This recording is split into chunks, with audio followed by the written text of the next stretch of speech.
Santmat channel को यहाँ लाल button दबाकर सब्सक्राइब करें। आप सभी धर्म प्रेमी सज्जनों से आग्रह है कि सत्संग को पूरा अंतिम तक देखें। अंतिम तक देखेंगे तभी वास्तविक ज्ञान को समझेंगे और लाभ होगा।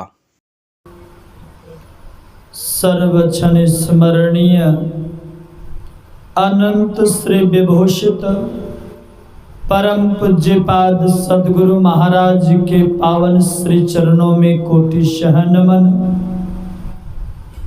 मंचासीन वंदनीय साधु समाज के पाद पद्मों में सादर नमन। इस सत्संग रूपी त्रिवेणी में स्नान करने वाले धर्म प्रेमी सज्जनों, धर्मशिला माताओं तथा भक्ति स्वरूपा बहनों, सबों को मेरा हार्दिक नमन है और निवेदन है कि एक बार बुलंद आवाज में जय ध्वनि करें। श्री सद्गुरु महाराज की जय। रात्रि काल के सत्संग में मैंने धर्मार्थ की चर्चा करते हुए कहा था कि सत्य और शील ये ध्वजा और पताका है। उस धर्ममय रथ में 3 घोड़े लगे हुए हैं। बल विवेक दम परहित घोरे, क्षमा कृपा समतार जुझोरे।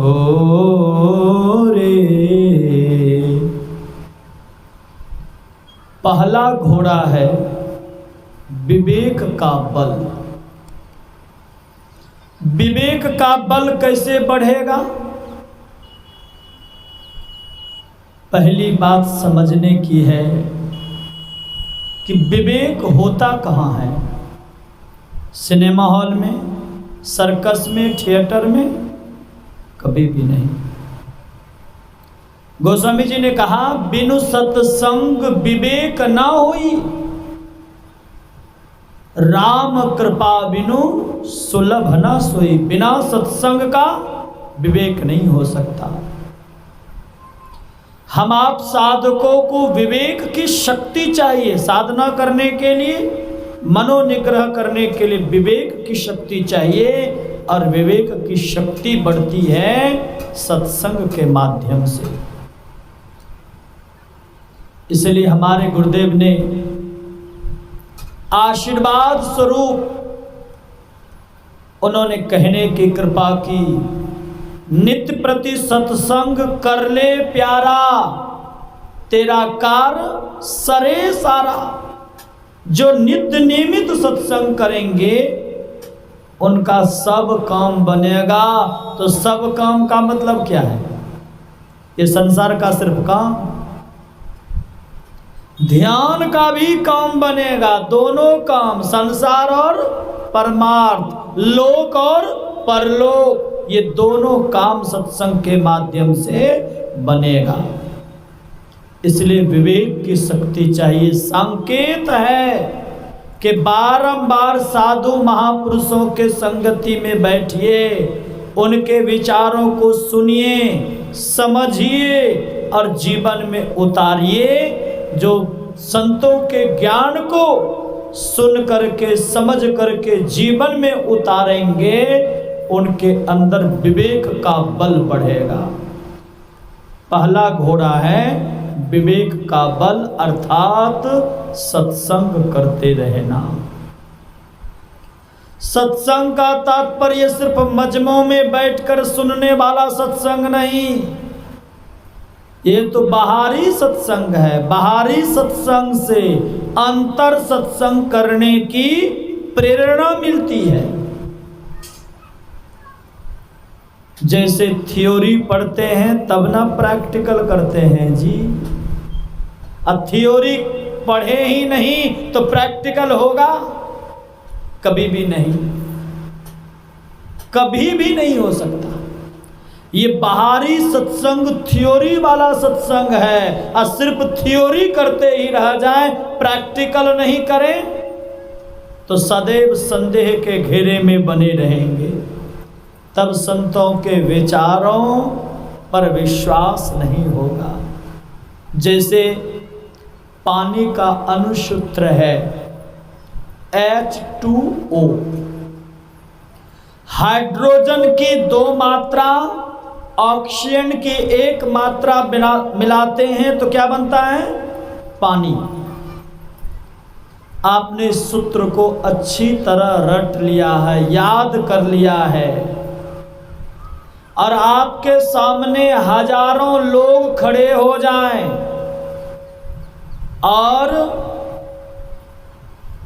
हजारों लोग खड़े हो जाएं और कह दे कि पानी नहीं बनता, और आपने कभी बना करके देखा नहीं, सिर्फ सूत्र रट लिया, याद कर लिया है, तो ईमानदारी से बोलिए आपके अंदर संदेह उत्पन्न होगा कि नहीं होगा?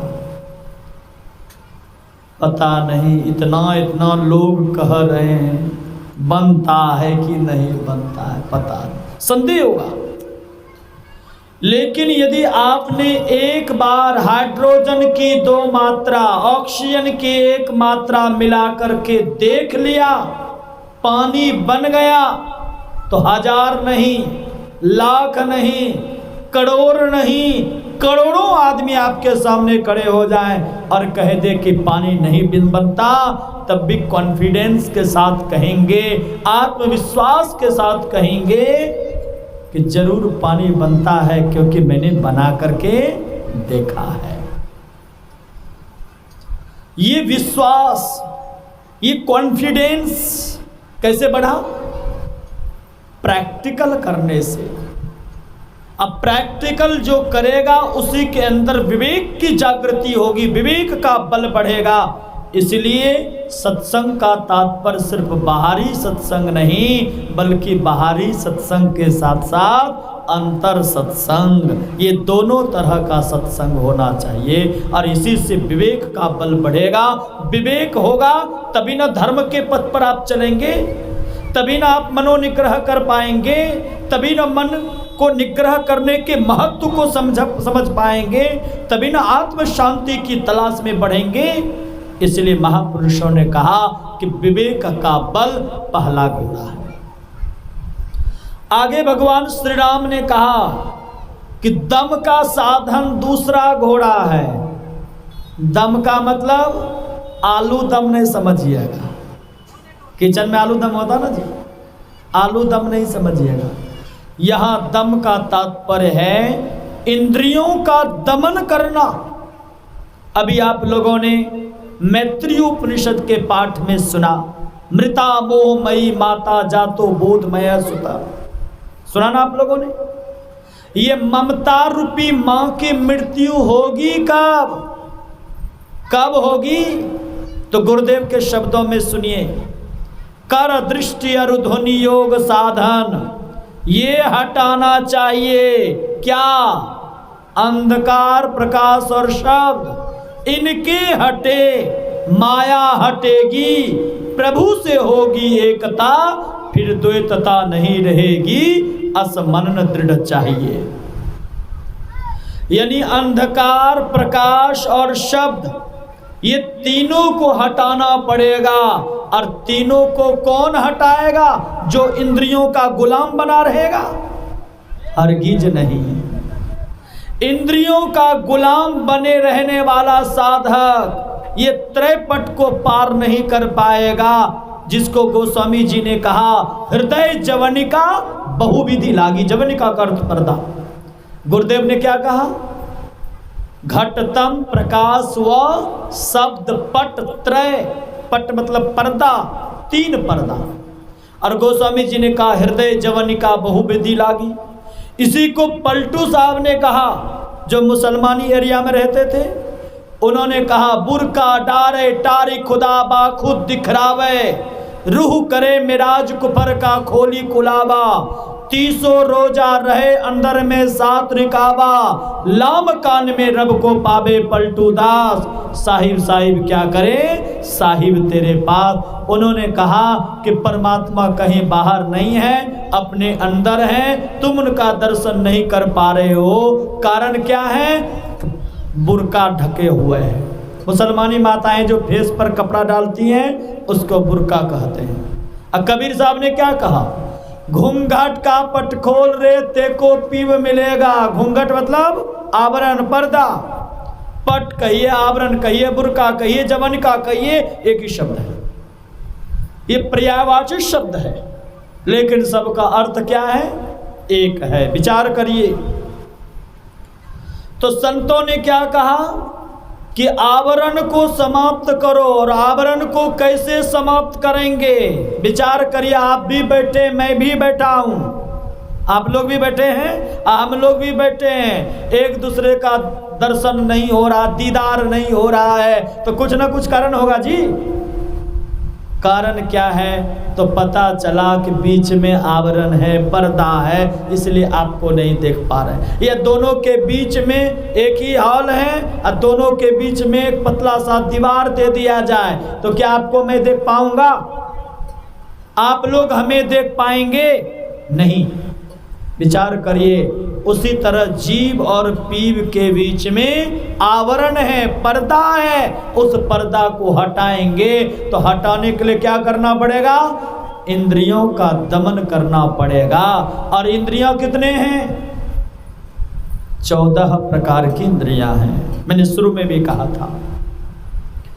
5 कर्म करने वाली इंद्रियां, 5 ज्ञान करने वाली इंद्रियां, 4 भीतर की इंद्रियां, ये 14 इंद्रियां हैं। और 14 इंद्रियों में 13 इंद्रियां तो प्रजा है। बोलिए गुरुदेव भगवान की। 13 इंद्रियां क्या है? प्रजा है। और 14 में से एक राजा है। और राजा कौन है? तो मन है। लेकिन मन का भी राजा कोई और, जो मन को भी चलाने का काम करता है, यानी महाराजा समझिए। वो कौन है बताए? दृष्टि। जहां दृष्टि जाती है वहीं मन जाता है। इसलिए संतों ने कहा कि यदि दृष्टि योग की क्रिया कर लेंगे, दृष्टि देखने की शक्ति, और योग मतलब जोड़, देखने की शक्ति को जो जोड़ने की कला है, ये दृष्टि योग है। जो साधक दृष्टि योग की क्रिया करेंगे उन्हीं का मन सिमटेगा, और जिनका मन अधीन हो जाएगा तो इंद्रियां स्वतः उनके बस में हो जाएगी, इंद्रियों का दमन हो जाएगा। इसी इंद्रियों के दमन करने की बात नवधा भक्ति के 6ठी भक्ति में है। छठ दमशील विरति बहु कर्मा, निरत निरंतर सज्जन धर्मा। इंद्रियों का दमन करना ये 6ठी भक्ति है। तो दम का साधन ये क्या है? इंद्रियों का दमन करना क्या है? ये दूसरा घोड़ा है।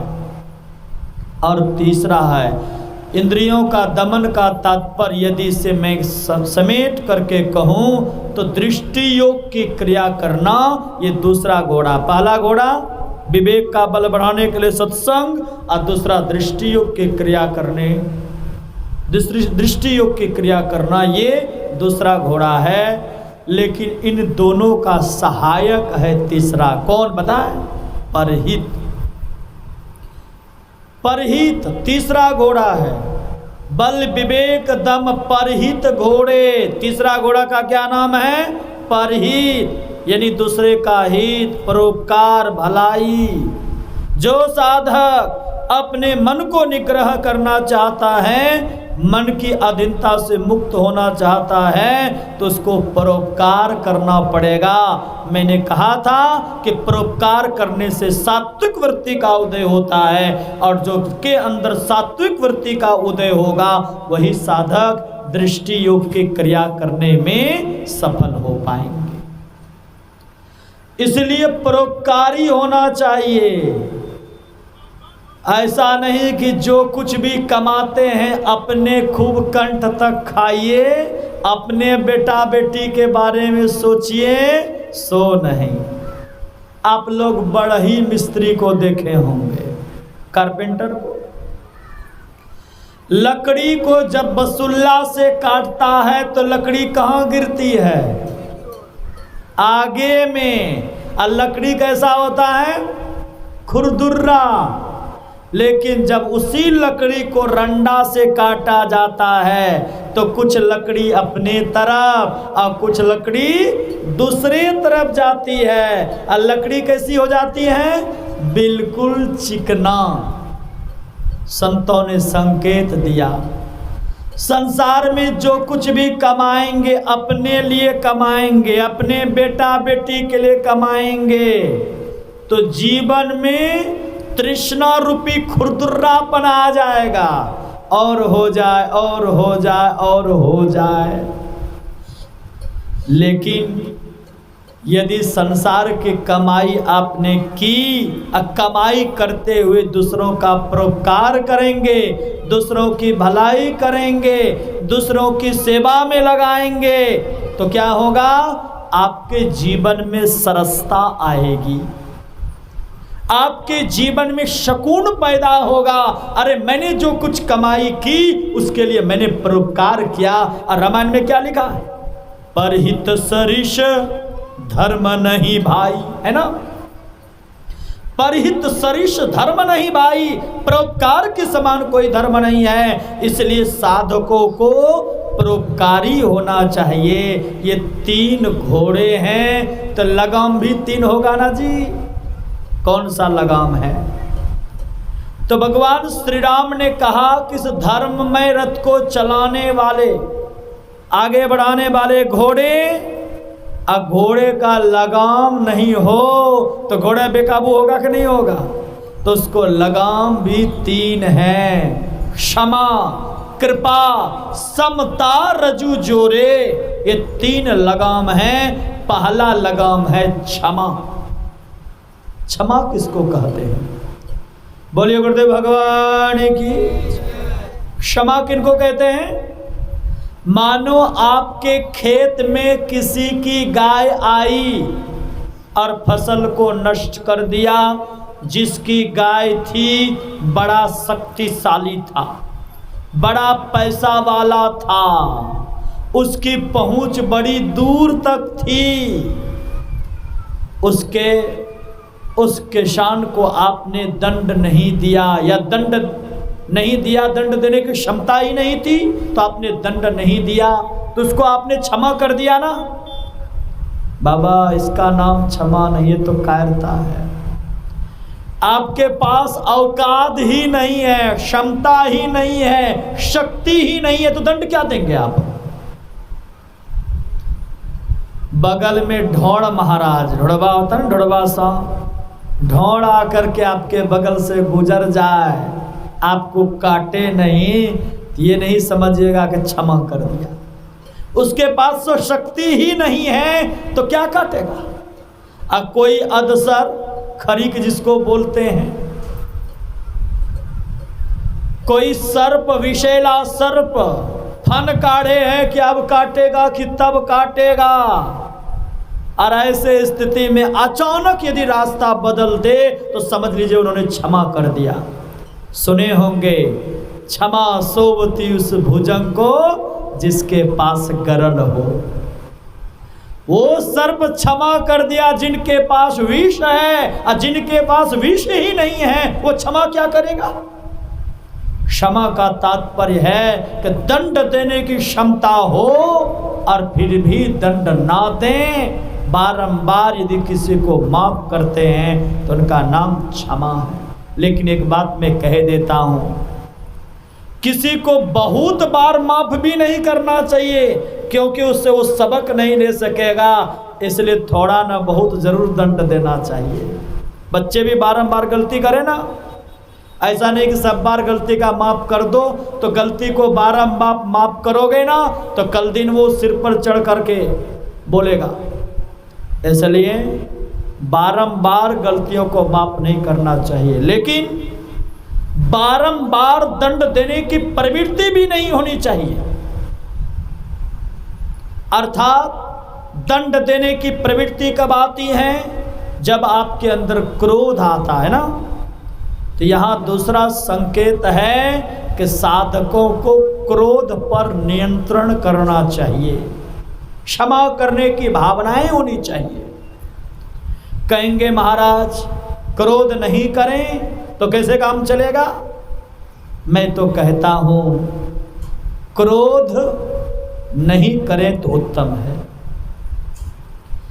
कहेंगे महाराज संसार में जीना है, रहना है, क्रोध नहीं करेंगे तो कैसे काम चलेगा?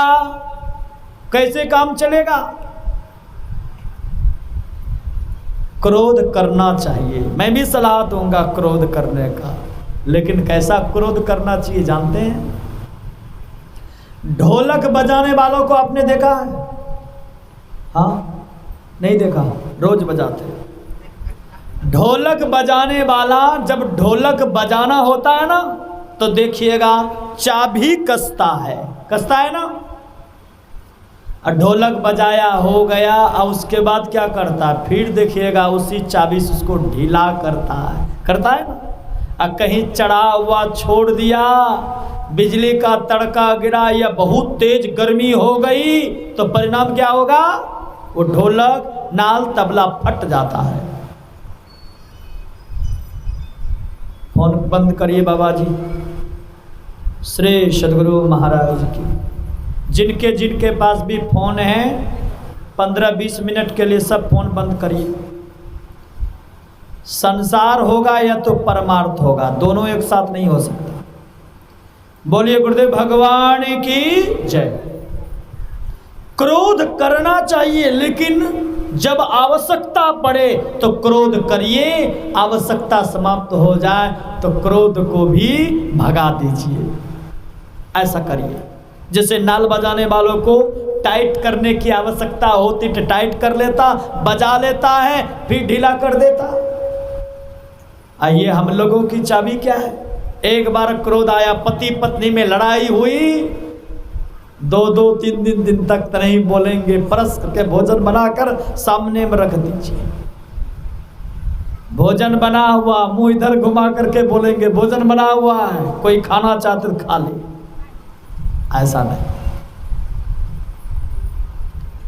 अब कहेंगे महाराज क्रोध नहीं करेंगे तो कैसे काम चलेगा? बच्चे पढ़ नहीं रहे हैं, बारंबार खेल रहे हैं, और सत्संग से सुन करके आए हैं क्रोध नहीं करेंगे तो क्या होगा? बच्चा पढ़ पाएगा? दंड देना चाहिए। अब मजदूर काम कर रहा है और दिन भर में 50 बार तंबाकू लगाता है, गप करता है, दिन भर फोन में लगा रहता है, सोचेंगे क्रोध ना करे तो काम चलेगा? मैं भी अपने अपने साथियों पर कभी कभी क्रोध करता हूं, क्योंकि मुझे भी लगता है कि मेरे साथ रहने वाले एक सुयोग्य संस्कारवान बने, इसलिए मैं भी प्रयास करता हूं। क्रोध करना गलत नहीं है, लेकिन आवश्यकता पड़े तो क्रोध करिए और आवश्यकता समाप्त हो जाए तो सामान्य हो जाए। लेकिन लोग क्या करते हैं? क्रोध रूपी चाबी को इतना कस देते हैं, 2-2, 4-4, 5-5 दिन भोजन नहीं करते। कभी कभी क्रोध के वशीभूत होकर बुद्धि ठिकाने नहीं रहती तो पंखा में लटक जाते हैं, कोई ट्रेन में चले जाते हैं, कोई कुएं में कूद जाते हैं, कूदते ना। ऐसा करना गलत है, बहुत गलत है। क्रोध करना चाहिए, लेकिन जब आवश्यकता पड़े तो क्रोध करिए, फिर सामान्य हो जाइए। और जो व्यक्ति क्षमा का गुण नहीं रखता ना, ऐसे व्यक्ति का जीवन सहज नहीं हो पाता। क्षमा किया किसने बताया? सम्राट अशोक के पुत्र कुणाल ने। कहानी सुनी होगी आप लोगों ने। सम्राट अशोक की पहली पत्नी का पहला बेटा था, जिसका नाम क्या था? कुणाल। सम्राट अशोक कि पहली पत्नी बहुत ही अच्छी स्वभाव की थी, बेटा बड़ा संस्कारी था। सम्राट अशोक का पुत्र बहुत सुंदर था, देखने में सुंदर था, वाणी में मिठास थी, और सोच में एक जो राजा का गुण होना चाहिए वो था, और प्रजा के प्रति शालीनता का भाव था। यानी राजा का जो गुण होना चाहिए साम दाम दंड भेद, ये चारों गुण उनके अंदर था। सहजता, सरलता थी, विनम्रता थी। कैसे प्रजा के दिल को जीतेंगे, ये स्वभाव उनके गुण में, उनके वाणी में था, उनके व्यवहार में था। जब उनकी पहली पत्नी मर गई तो उन्होंने दूसरी शादी करी। दूसरी पत्नी का नाम तिस्रक्षिता था। तिस्रक्षिता जब शादी करके आई तो अपने सौतेला बेटा कुणाल पर ही मोहित हो गई।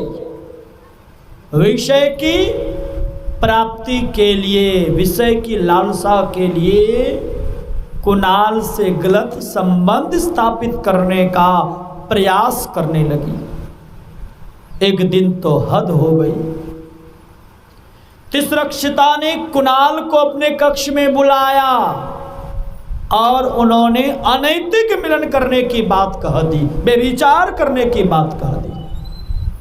कुणाल ने कहा, आप मेरी मां हैं और मां के संबंध में ऐसा सोचना भी पाप है। तिस्रक्षिता ने कहा, सुन लो, यदि मेरी बातों में नहीं आया, मेरे आज्ञा का पालन नहीं किया, मैं जैसा कहती हूं वैसा नहीं किया, तो तुम कभी भी राजा नहीं बन पाओगे, क्योंकि तुम्हारे पिता मेरे अधीन हैं। कुणाल ने कहा, मां, मुझे राजा बनने का भी शौक नहीं है, धर्म का परित्याग करके मुझे राजा बनना कोई शौक नहीं है, मुझे राज्य नहीं चाहिए। कहा, जिस आंखों पर तुम इतराते ठलाते हुए आंखें निकलवा लूंगी, प्राण ले लूंगी, नहीं तो भला चाहते तो मेरी बातों में आ जाओ। पहले तो बहुत दुलार प्यार से कहा और बाद में तिस्रक्षिता ने अपनी शक्ति का प्रयोग किया।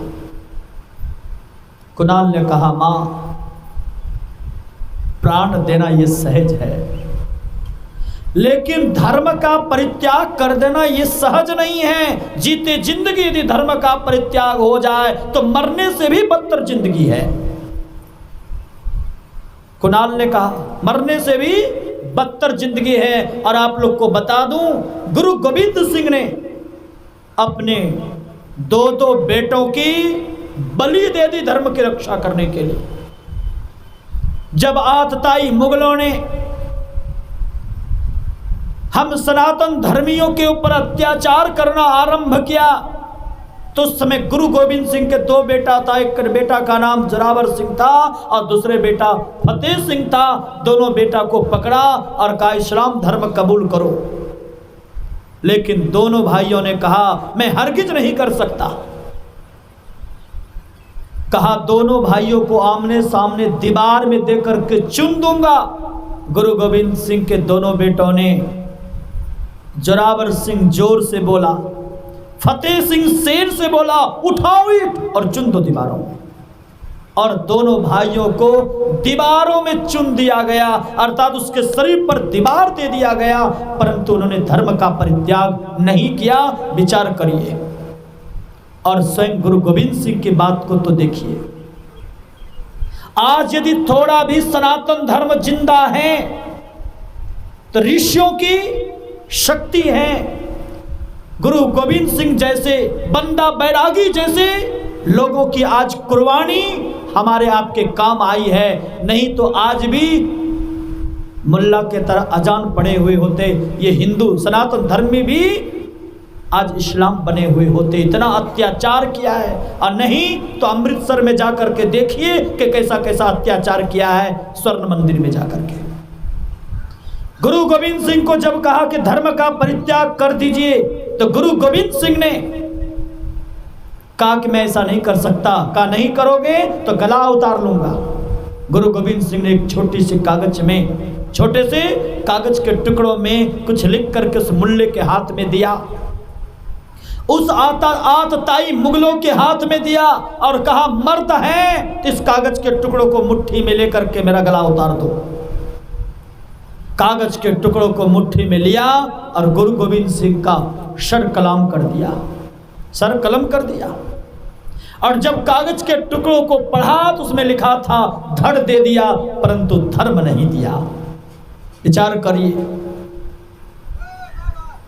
कुणाल ने कहा धड़ देना सहज है, जीवन दान देना सहज है, लेकिन धर्म का त्याग करना ये सहज नहीं है। धर्म से हीन तो जीवन मुर्दा के सदृश हुआ करता है। नहीं बात माना। संयोग पंजाब प्रांत में गृह युद्ध छिड़ गया था। गृह युद्ध छिड़ गया था और गृह युद्ध को शांत करने के लिए सम्राट अशोक ने अपने पुत्र कुणाल को मंत्रियों के साथ भेज दिया और वो गृह युद्ध शांत करने में सफल भी रहे। और इसी बीच तिष्ठक्षिता ने मौका पाकर एक चिट्ठी लिखी मंत्री के नाम और लिखा था उसमें कि पत्र पाते ही कुणाल की दोनों आंखें निकाल करके राज्य निकाला दे दिया जाए। और उसमें राज मुद्रा अंकित था, मिलता जुलता हस्ताक्षर था। जब मंत्री के हाथों चिट्ठी लगी तो उन्हें विश्वास नहीं हुआ। जिस समय चिट्ठी पढ़ रहे थे उस समय कुणाल भी वहीं पर था। कुणाल ने कहा क्या बात है, आपकी आंखों से अश्रु की धारा क्यों? क्योंकि बालपन से कुणाल को देखा था, गोद में खिलाया था, प्यार दुलार किया था, अपने पुत्र के समान से माना था और राजा का सर्वगुण संपन्न उनके अंदर शक्ति थी। कुणाल ने जैसे ही पढ़ा उन्होंने कहा जो भी आज्ञा है उसका पालन मैं नहीं कर सकता। कुणाल ने कहा लगता ये राजपत्र है। तो झट से मंत्री के हाथ से पत्र लिए और पढ़ा। जैसे पढ़ा तो उन्होंने कहा कि जो भी आदेश है इस आदेश का पालन करना आपका परम धर्म है। आप मेरी आंखें निकालिए, राज्य से बाहर कर दीजिए, मुझे थोड़ा भी दुख नहीं होगा। मंत्री ने कहा नहीं, ये आपके पिताजी का पत्र नहीं है, महाराज का पत्र नहीं है, इसमें किसी और का चाल है। कुणाल ने कहा कि राज मुद्रा तो इसमें अंकित है, इसलिए राजा के आज्ञा का पालन होना चाहिए। लेकिन मंत्री को हिम्मत नहीं हुई, उन्होंने कहा मैं ऐसा नहीं कर सकता। भले मुझे मंत्री का पद त्यागना पड़े, भले जीवन की कुर्बानी देनी पड़ जाए, परंतु मैं कभी ऐसा नहीं कर सकता। तो कुणाल वो पत्र को लिया और स्वयं राज्य से बाहर निकल गया और अपने आंखें अपने से फोड़ लिया, क्योंकि उनको लगता था कि माता पिता की आज्ञा का पालन करना सबसे बड़ा मेरा धर्म है। चले गए, दर दर की ठोकरें खाने लगे। जो भविष्य में राजा बनने वाले थे आज दर दर की ठोकरें खा रहे थे। बस उनके मन में एक ही भरोसा था, मुझे तो काम है ईश्वर से, जगत रूठे तो रूठन दे। जो कुछ भी लोग भोजन पानी दे देते थे, कपड़ा दे देते थे, उसी को खा पी कर रह जाते थे। भजन गाता था, हृदय से आवाज निकलती थी, दर दर की ठोकरें खाते थे, खोते खाते, भटकते भटकते वो कुणाल अपने ही राज्य में आ पहुंचा। अपने ही राज्य में एक सेठ जी के घर में भजन गा रहे थे। उनकी आवाज में इतनी मिठास थी कि सेठ जी ने कहा तुम जितना दिन रहना चाहो यहीं रहो और मुझे सुबह सुबह भजन सुनाया करो, मैं तुम्हें भोजन और कपड़े की व्यवस्था दूंगा। कुणाल भजन गाता था, उनके घर में रहता था। एक दिन सम्राट अशोक को नींद नहीं आ रही थी, कोठे पर टहल रहे थे, अचानक आवाज आई और वो आवाज लगा कोई अपनेपन का आवाज है। सुबह होकर के मंत्रियों को कहा कि ब्रह्म मुहूर्त के बेला में भजन रोज कौन गाता है, मैं उनका भजन सुनना चाहता हूँ, उसे राज दरबार में बुलाया जाए। तो लोगों ने कहा महाराज एक सूरदास आया है सेठ जी के यहाँ भजन गा रहा है, का उसे बुलाया जाए। और जैसे राज दरबार में उसे बुलाया गया और उन्होंने भजन आरंभ ही किया था कि सहसा सम्राट अशोक बोल पड़े, बेटा कुणाल जैसे ये कहना था कि बेटा कुणाल बरसों का वियोग था, एक दूसरे के दुख को बर्दाश्त नहीं कर सका, एक दूसरे का आलिंगन करते हुए कहा पिताजी मैं कुणाल हूं। बरसों का वियोग था, रोते रोते आंखों के अश्रु की धारा निकल पड़ी। कहा बेटा ये तुम्हारी हालत किसने की? सम्राट अशोक का पुत्र कुणाल ने कहा ये किसी और ने नहीं, ये आपके आदेश का प्रतिफल है पिताजी।